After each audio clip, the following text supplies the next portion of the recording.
So I just want to make sure I understand, what is the issue. You're getting a lot of leads that are retail? Yeah. Welcome to wholesale. Oh, okay. If they called in and said, I want to be as is, sell it real cheap or whatever, this business would be way too easy, right? So it's still simple, but not necessarily easy. And that's where the skill and the experience and the repetition is going to come into play. Everybody wants retail. Everybody wants to sell it under wholesale terms and get retail price. And so closing that gap, that's all the conversion fee. Okay.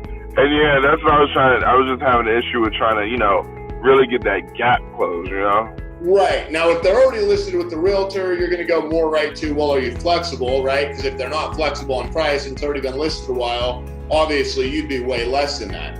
But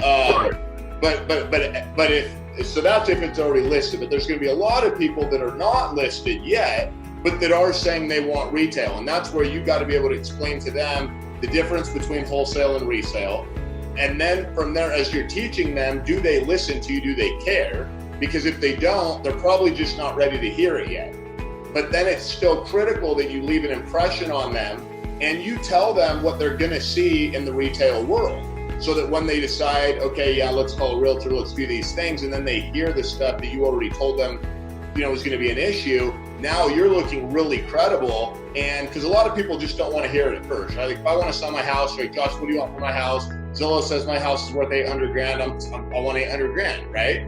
And I might want to sell it in a couple months. But if you're like, well, it sounds like you're probably going to want to go retail, and if you do sell it for $800,000, hopefully you get that, and then beyond that, you're going to have all these fees. It's going to take time and stress and all this stuff.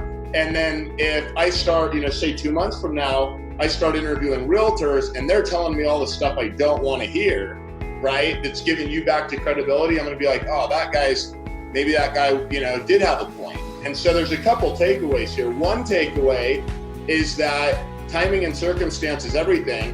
And another one is you want to keep following up with them, because timing and circumstance will change. So when you have someone that says, I'm going to be selling real soon, but they want retail, you want to definitely be all over that lead. Now, there might not be anything tomorrow or the next day that you can do to change, but you do want to know when they plan on taking their next step. Because if they don't want to sell it wholesale, they're like, no, I want retail price, right? You don't want to make an offer, because if you make an offer, they don't talk to you again. So what you do want to do is say, look, sounds like you're not quite ready yet, right? When you are ready, call me. It'll be the easiest thing as long as I'm ready to go. I have money right now. I don't know if I will then.